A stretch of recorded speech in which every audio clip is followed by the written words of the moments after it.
മുൻകൂർ ജാമ്യാപേക്ഷ പരിഗണിക്കും മുൻപ് രാഹുൽ മാങ്കൂട്ടത്തിലിനെ അറസ്റ്റ് ചെയ്യാത്തതിൽ പോലീസിൽ തന്നെ കടുത്ത അതൃപ്തിയാണ്. അന്വേഷണ പുരോഗതി വിലയിരുത്തുന്ന യോഗത്തിൽ ഉന്നത ഉദ്യോഗസ്ഥർ ഈ വിമർശനം ഉയർത്തി. മുൻകൂർ ജാമ്യാപേക്ഷ പരിഗണിക്കും മുൻപ് രാഹുലിനെ അറസ്റ്റ് ചെയ്യണമെന്നായിരുന്നു നിർദ്ദേശം. ആവശ്യമെങ്കിൽ കർണാടക പോലീസിന്റെ സഹായം തേടാനാണ് തീരുമാനം. ഹരിമോഹൻ നമുക്കൊപ്പം. Good evening Harimohan.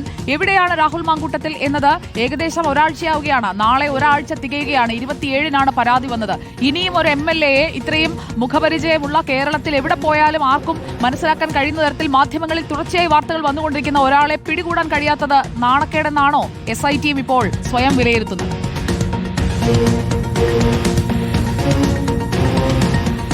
സുജയ, രാഹുൽ മാങ്കൂട്ടത്തിൽ എത്ര ആസൂത്രിതമായി ഒളിച്ചോട്ടം നടത്തിക്കഴിഞ്ഞാലും അത് പോലീസിന്റെ വീഴ്ച തന്നെയാണ് എന്നുള്ള ഒരു വിലയിരുത്തലിലേക്കാണ് കാര്യങ്ങൾ എത്തിയിരിക്കുന്നത്. അതായത് മുൻകൂർ ജാമ്യാപേക്ഷ കോടതി പരിഗണിക്കുന്നതിന് മുമ്പ് തന്നെ രാഹുലിനെ എങ്ങനെയും കണ്ടെത്തണം എന്നുള്ള നിർദ്ദേശമായിരുന്നു പ്രധാനമായിട്ടും ADGP നൽകിയിരുന്നത്. പക്ഷേ ആ നിർദ്ദേശത്തിന്റെ അടിസ്ഥാനത്തിൽ പോലീസ് വിവിധ സ്ഥലങ്ങളിൽ പരിശോധന നടത്തിയെങ്കിലും കണ്ടെത്താനായില്ല.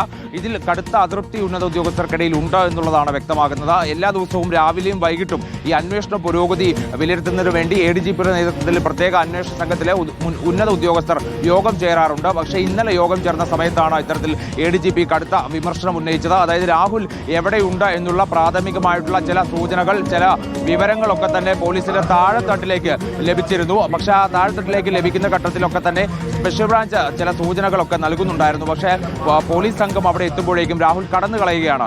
അത് ഒരു വീഴ്ച തന്നെയാണ് എന്നുള്ള കാര്യത്തിൽ സംശയമില്ല. കൃത്യമായി ജാഗ്രതയോടുകൂടി തന്നെ അന്വേഷണ സംഘം മുന്നോട്ട് പോകുന്നില്ല.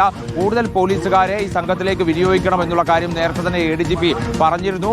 പക്ഷേ ഇതിനകത്തൊരു വെല്ലുവിളിയായി അന്വേഷണ സംഘം പറയുന്നത് രാഷ്ട്രപതി കേരളത്തിലേക്ക് വരികയാണ്. അതായത് നാളെ രാഷ്ട്രപതിയുടെ പരിപാടിയുണ്ട് തിരുവനന്തപുരം തലസ്ഥാനത്ത്. അതുകൊണ്ട് തന്നെ അന്വേഷണ സംഘത്തിലേക്ക് കൂടുതൽ പുറത്തുനിന്ന് പോലീസുകാരെ വിനിയോഗിക്കുന്നതിന് ചില പരിമിതികൾ ഉണ്ട് എന്നുള്ളതാണ് അവർ ചൂണ്ടിക്കാണിക്കുന്നത്. ഉന്നത പോലീസ് ഉദ്യോഗസ്ഥർ അതൃപ്തരാണ്. എവിടെയാണ് രാഹുൽ മാങ്കൂട്ടത്തിൽ എന്ന MLA ഇനിയും കണ്ടെത്താൻ കഴിഞ്ഞിട്ടില്ല. നാളെയാണ് മുൻകൂർ ജാമ്യ ഹർജി കോടതി പരിഗണിക്കുന്നത്.